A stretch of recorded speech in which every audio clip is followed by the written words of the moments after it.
i-double check siya, yung mukha sa ID at saka yung actual mo, o siya talaga ito, di ba? So yung issue ng ID ay dapat gampanan. Nino, wala akong wala akong pinaringgan ha. Ang gusto ko lang na lahat kasi sabi ng Republic Act 9994, upon reaching its 60 years old, senior ka na. And it is the duty of the local government to issue an ID. Pag hindi inisyuhan ng ID, anong gagawin? Reklamo. Kay Alam Atty. nyo na. Quijano. Alam nyo na, di ba? Sabi ni attorney sa akin. Third question. Opo. Third pa lang to. Third pa. Third pa lang. Sige, sige. After niya. Long-term care insurance. Opo. Ito nag-usap na tayo sa insurance, di ba? Sabi natin pag nag-retire ka na at gusto mo magtrabaho, halos wala kang insurance. Kung may insurance ka man, sarili mo na. Dahil nga sa batas na ito na pinare-retire ka at 65. Sa ibang mga jurisdiction, pwedeng insurance. Kasi insurance is actually following the law of the averages. Parang kung magtulungan tayo, mag-ambag-ambag tayo, kung may mangyari man sa isa sa atin, wag naman sanang mangyari, may malaking suporta. Yun yung concept ng insurance. Ito ngayon, sabi ni Japan, kailangan preparahan natin kasi nakaka-alarma ang numero ng seniors. Sa Pilipinas, hindi gaano. Bawat 10 Pilipino, isa lang ang senior. Sa Japan, bawat 10 Hapon, 4 ang seniors. So anong ibig sabihin? Kung 4 ang seniors at ayaw magtrabaho ang seniors, 6 ang magtatrabaho para sa 10. Pero sa Pilipinas, ang siyam para sa 10. Di ba? So, yan yung dependency ratio. Ang Japan realized it later. Medyo matagal din silang namulat eh. Kasi dumarami ang seniors nila. Ang ginawa din kasi nila, nagsisiro growth sila eh. Eh ngayon, na-realize na, uy, dumarami na ang seniors, kailangan gumawa ng programa. Sa Japan, pagtrabaho, may insurance ka. May SS ka. Di ba? May Social Security ka. Pero sa edad 40, may dagdag insurance. Ito ang sinasabing long-term insurance. Para sa itong long-term insurance? Kasi, persa ka naman dahil 40 ka na, 20 years from 40 or 25 years, magre-retire ka na rin. Kaya kailangan may forced savings kasi yung ambag mo, yung contribution mo, ay may counterpart yan sa employer o sa pamahalaan. So lalaki yung amount para sa protection mo. So yun yung long-term insurance. Sa Japan, dahil sa dami ng mga seniors, ang long-term care insurance ang ginagamit, una sa lahat, para sa health support. Kaya halos libre. Actually, 10%, may counterpart na 10%, 90% ay sa long-term care insurance, di ba? Pangalawa, kung may mga kapansanan na o may mga ang katawan, yan, doon kukunin. At isa sa mga worried ang Japan, yung sinasabing dementia.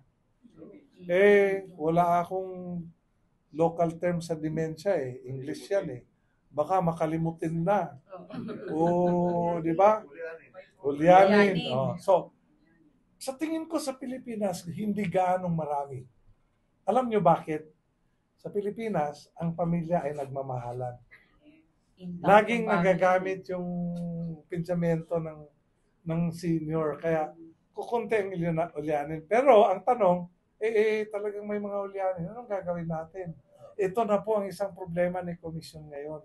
Gusto nating mapaabot sa ating mga decision makers, lalong-lalo na ang mga congressmen, mga senador.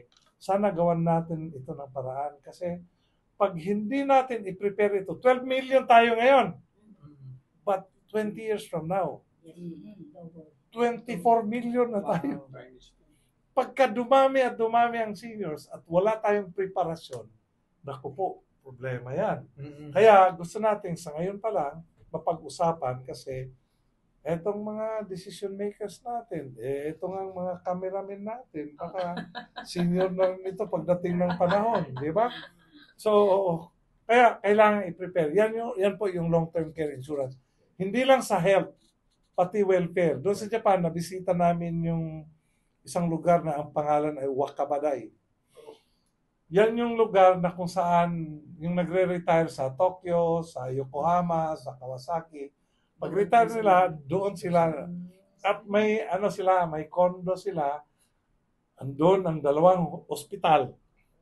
May shopping center. Doon sa shopping center, makita mo yung seniors na nagbibili ng mga prutas, kamote. Parang gano'n. Parang gumawa sila ng isang lugar na community. Pero hindi lang seniors ang nandoon. Yung pamilya ng seniors. Kasi tulad sa atin, sa Japan, family-oriented sila. May isang konting problema lang.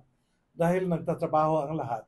At kailangan si senior citizen, pagka ulyanin na siya, may magbibigay ng atensyon. So, may isang lugar doon na kung saan ang mga senior citizen na hindi na gaanong makakalakad sa malayo at medyo nakakalimot na, doon sila. Ang kagandahan, andito yung lugar ng mga senior citizen, sa gilid niya, andito yung mga daycare ng mga bata. So kung ang senior citizen ay marunong pang magturo, pwede niyang turuan ng mga bata. May information exchange. So baka kaya ninyo yan sa Maynila. May ganun ba?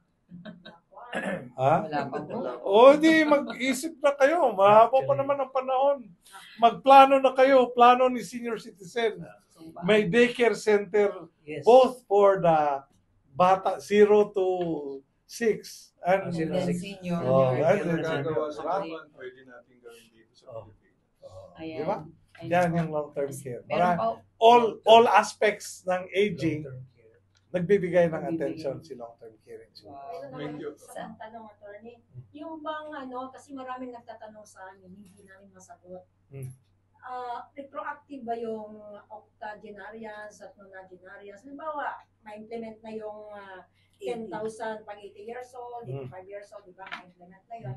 Kaya halimbawa, for implementation na siya, pero 90 years old na yung senior, makukuha pa ba niya yung para sa 80 years old niya at 85 years old? Or sa edad lang niya ngayon, yung 90 yun lang ang kanyang matatanggap? Well, unang-una ang batas ay napirmahan noong February 26.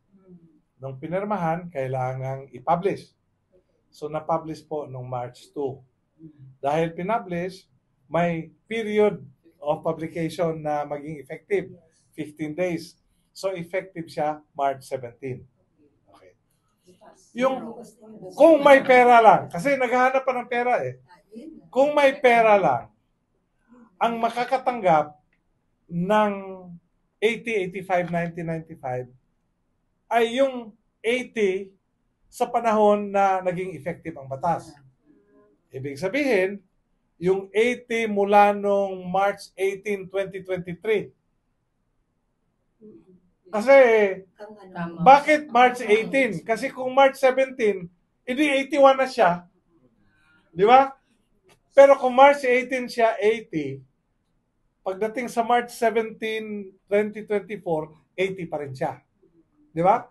So yung 80 sa March 17, 85 sa March 17, 90 sa March 17, 2024, at 95 sa March 17 ay makakatanggap ng 10,000. Every 5 years. Henceforth, every 5 years. Yes. So, paano maging retroactive?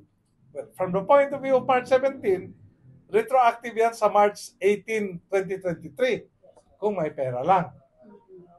kung may pera. Pero, sa ngayon, ginagawa na natin yung guidelines, tinatawagan natin lahat ng mga ahensya, ano may ambag nyo, paano natin gawin itong guidelines. So, hopefully, by April, naka-circulate na tayo ng guidelines. Ngunit, ipaalam natin kay DBM, may guidelines sa kami. Ito ang dami ng mga senior citizens. Ang kailanganin para mabayaran yung 80, 85, 90, 95 at 100 ay 4 billion. plus 4 billion. So, pwede bang babayaran na ngayon? Kung sinabi ni DBM na wala pa kaming pera, naghahanap pa kami. So, pwedeng sabihin natin, ay, utang yan ha. Kung may pera sa susunod na taon. Ako ay natitiyak na sa susunod na taon, dahil may data na tayo, may guidelines na tayo, sa susunod na taon, sigurado na talaga na may budget. Doon pa lang So, effective. oo. So, ang akin na lang, siyempre, hindi naman pwedeng sabihin mo kay DBM, basta may utang ka. Hindi. Kailangan dahan-dahan sabihin mo, baka naman pwede kayong makapag-budget para retroactive siya. Pero yung retroactive, March 18 last year. Kung may retroactive man.